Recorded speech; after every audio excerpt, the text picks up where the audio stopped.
2000 سال پیچھے چلے جائیں، فرعون دنیا کا واحد انسان ہے جس نے کہا انا ربکم الاعلی، میں سب سے بڑا رب ہوں، اور اپنے آپ کے رب ہونے کا دعویٰ انسانوں میں صرف فرعون کا ہے۔ اس کی باندی مسلمان ہو گئی، موسیٰ علیہ السلام کا کلمہ پڑھ لیا، ایمان چھپتا نہیں، وہ پتہ چل گیا، فرعون نے اس کو پکڑوایا۔ اس کی 2 بچیاں، ایک دودھ پیتی ایک ساتھ چلتی، اور اس نے اپنے دربار میں کڑاہ میں تیل ڈلوایا، نیچے آگ لگوائی، تیل ابلنے لگا۔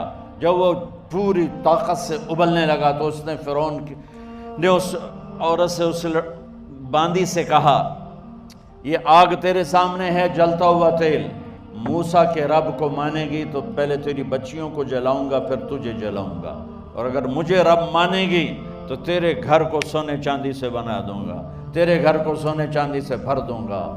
اللہ کا پا لینا یہ میری آپ سب کی معراج ہے، اور اللہ کو کھو دینا میرے آپ سب کے لیے ہلاکت اور تباہی ہے۔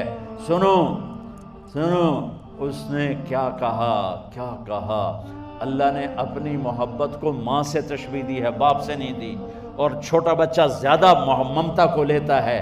وہ کہنے لگی فرعون یہ تو میری 2 ہیں، میری 100 ہوتی تو اللہ کے نام پہ آج میں قربان کر دیتی۔ فَقْضِ مَا أَنْتَ قَاضٍ، کر جو تجھے کرنا ہے۔ تو پاگل ہو گیا، غصے میں کہنے لگا اس کی بڑی بیٹی کو ڈال دو۔ تو انہوں نے اس کو یوں ٹانگوں سے پکڑا، اور وہ چیختی چلاتی ہوئی تھی۔ ماں کا ایک بول اس کی جان بچا سکتا تھا، اور پھر گھر جا کے توبہ کر لیتی، وہ کہتی اللہ مجھے معاف کر دے، میں نے کلمہ کفر کہا۔ اس کو ٹانگوں سے پکڑا ہوا ہے، اس کے ہاتھ نیچے جھول رہے ہیں، اور وہ اماں بھی کہہ رہی کہ مجھے بچا لو۔ ماں نے اپنی آنکھوں سے بچی کو تیل میں یوں ڈوبتے دیکھا، اور پھر وہ ابھری جیسے مچھلی تلنے کے لیے، جیسے مچھلی تلی جاتی تو باہر آ جاتی، اوپر آ جاتی، تو وہ ایسے بلبلے اٹھ رہے تھے۔ وہ ایک ہی لمحے میں اس کی تو جان گئی، ایک آنسو کا قطرہ اس نے نہیں نکلنے دیا اپنی آنکھوں سے، اور اپنے دل کو جب مضبوط کیا تو میرے رب کی غیرت، میرے رب کی رحمت محبت حرکت میں آئی۔ اللہ نے ماں کی آنکھوں سے پردہ ہٹا دیا، اور ماں نے اپنی بیٹی کی روح کو نکلتے دیکھا، اور وہ کہہ رہی ہے اصبری یا ام فإن لک من الأجر کذا وکذا، ماں جی ڈرنا نہیں، صبر کرو، جنت تیار ہے، جنت تیار ہے، بشرو۔ معصوم بچی کو تو پتہ بھی نہیں تھا کہ کیا ہونے والا ہے، اس کو پکڑ کے یوں ڈالا، اس کی تو آہ بھی نہ نکلی، اور وہ مچھلی کی طرح تلی گئی۔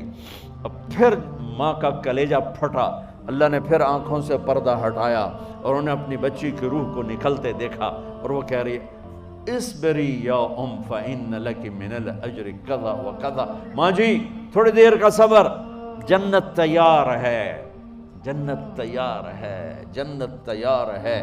اللہ کو پایا سب کچھ پایا، اللہ کو کھو دیا سب کچھ کھو دیا۔ جب اس کو پکڑ کے لے جانے لگے، اس نے فرعون کو دیکھا، فرعون اس کی آنکھوں میں آنکھیں نہیں ڈال سکا، نظریں نیچے ہوں گی اس کی۔ کہنے لگی میری ایک بات مانو گے، میری ایک خواہش پوری کرو گے؟ فرعون نے پوچھا کیا؟ کہ جب میں بھی جل جاؤں تو میری اور میری بچیوں کی ہڈیوں کو اکٹھے دفن کرنا، باہر پھینک نہ دینا، دفنا دینا۔ فرعون نے کہا تمہاری یہ خواہش پوری کی جائے۔ انہوں نے کہا پیچھے ہٹ جاؤ، میں نے اللہ کو جان دینی ہے، مجھے دھکا دینے کی ضرورت نہیں ہے، میں اپنے اللہ سے ملنے جا رہا ہوں۔ سبحان اللہ، جب اللہ مطلوب ہوتا ہے تو موت محبوب بن جاتی، جب اللہ کی نافرمانی ہوتی ہے تو موت سے نفرت ہو جاتی ہے، مرنا عذاب نظر آتا ہے۔ وہ چھلانگ مار گئی، اللہ اکبر کا نعرہ لگاتی ہوئی، ہڈیاں ادھڑ گئیں، گوشت ادھڑ گیا، ہڈیاں باقی رہ گئیں۔ فرعون نے کہا ایک ہی جگہ ڈال دو، سب کو دفن کر دو، دفن۔ 2000 سال کے بعد بچوں بچیوں، 2000 سال کے بعد موسیٰ علیہ السلام کے 2000 سال کے بعد جناب رسول اللہ صلی اللہ علیہ وسلم دنیا میں تشریف لائے۔ 40 سال کی عمر میں نبوت ملی، 50 سال کی عمر میں معراج ہوا، 2050 سال کے بعد میرے نبی کی سواری بیت المقدس جا رہی ہے، اور بیت المقدس پر جب وہ اوپر پہنچے ہیں تو مصر وہاں سے قریب ہو جاتا ہے۔ جب وہ اترنے لگے تو میرے نبی نے کہا جبریل جنت کی خوشبو آ رہی ہے، جبریل جنت کی خوشبو آ رہی ہے، کہاں سے آ رہی ہے؟ ابھی تو جنت اوپر ہے، ابھی تو اوپر جانا ہے، تو یہ زمین سے جنت کی خوشبو کیا آ رہی ہے؟ تو جبریل نے عرض کی یا رسول اللہ، فرعون کی ایک باندی تھی جو اللہ سے سودا کر گئی جان کا اور اپنی بچیوں کا، اس کی بچیوں کی ہڈیوں کو جہاں دفن کیا گیا ہے، یہ خوشبو جس دن انہیں دفن کیا تھا اس دن سے لے کر آج تک یہ خوشبو آ رہی ہے، اور یہ قیامت تک آتی رہے گی۔ اللہ اپنے نام پہ قربان ہونے والوں کی یوں قیمت لگاتا ہے، پہلے اپنی منزل طے کرو، پہلے اپنی منزل طے کرو، پہلے اپنی منزل طے کرو کہ مجھے اپنی زندگی کی سے لینا کیا ہے، مجھے اللہ کو پانا ہے، مجھے اللہ کو پانا ہے۔